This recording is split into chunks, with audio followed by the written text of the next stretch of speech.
Hi, this is Dan Wickwire, and in this session we'll look at question number 141 in my book, 200 Questions About the Bible and the Quran. Here's the question. Does God expect believers to make a pilgrimage to a holy place at least once in their lifetime? The Bible indicates no. The Quran would indicate yes. In Islam, uh, Muslims are encouraged to make a pilgrimage once in their lifetime, what they call a Hajj, um, and they go to a place called Mecca, uh, where there is a black stone called the Kaaba. It's sometimes referred to as the house. I'll read you a few verses from the Quran that encourage Muslims to make this pilgrimage. Baqarah 2:196. Perform the greater and the lesser pilgrimage, Hajj and Umrah, for Allah. But whoever among you is ill or has an ailment of the head must pay a ransom either by fasting or by almsgiving or by offering a sacrifice, and fear Allah and know that Allah is severe in punishment. So this pilgrimage um, to the Hajj and doing the Umrah, um, these are things which are encouraged by Islam. And the Kaaba is the most holy shrine in Islam. It's a cube-shaped black stone in a building located in the center of the Grand Mosque, Masjid al-Haram, in Mecca. It's in Saudi Arabia.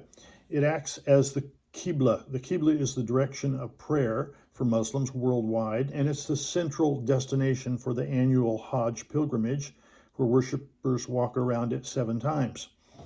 So some key facts about the Kaaba are it's considered the house of God and the first house of worship dedicated to monotheism, believed to have been built by the prophet Abraham and his son Ibrahim and his son Ishmael. This is what the Muslims believe. The physical structure is made of granite. Its measurements approximately 10 meters by 12 meters, and it's draped in a black cloth embroidered with gold and silver and Quranic verses. So, the other thing that they encourage you to do is the lesser pilgrimage, and that's called Umrah.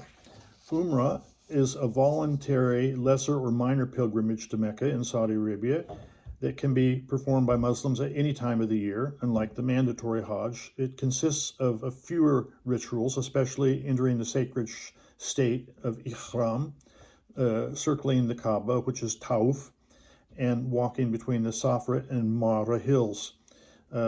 Safa and Marwa are 2 different hills which Muslims are encouraged to walk between these two hills. So another verse from the Quran talking about this is Ali Imran 3:97. And the pilgrimage to the house, that would be the Kaaba, is a duty to Allah for mankind, for all who are able to make the journey. So if you're an able-bodied Muslim who's able to make the journey, you're supposed to do it. Hajj chapter, this is the 22nd surah, and it's called Hajj, which means the pilgrimage, 22, 26 through 27, and 31. Do not associate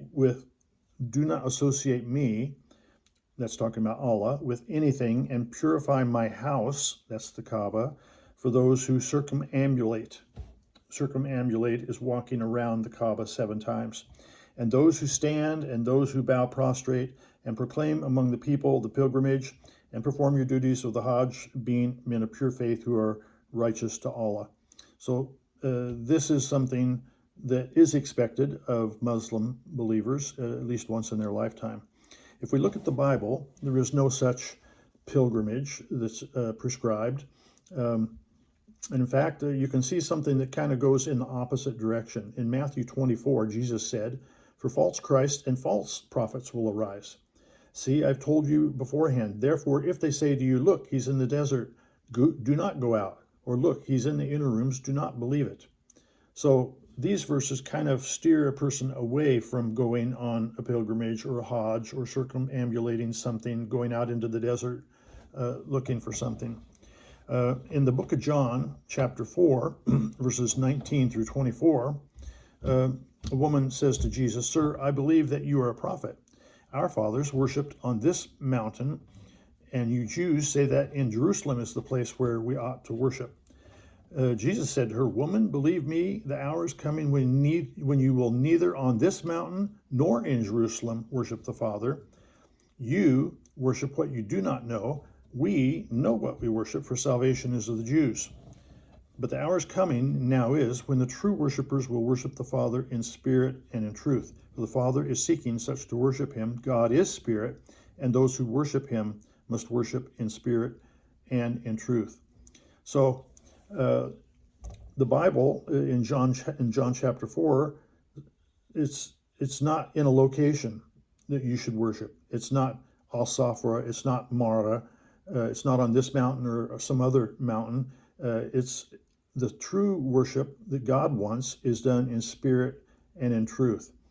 And so again, it says salvation is of the Jews. Muhammad was not a Jew. He was an Arab from the Quraysh tribe. And so his location of pilgrimage and everything about it is different from what is in the Bible. So the question remains this: does God expect believers to make a pilgrimage to a holy place at least once in their lifetime? No in the Bible, but yes in the Quran.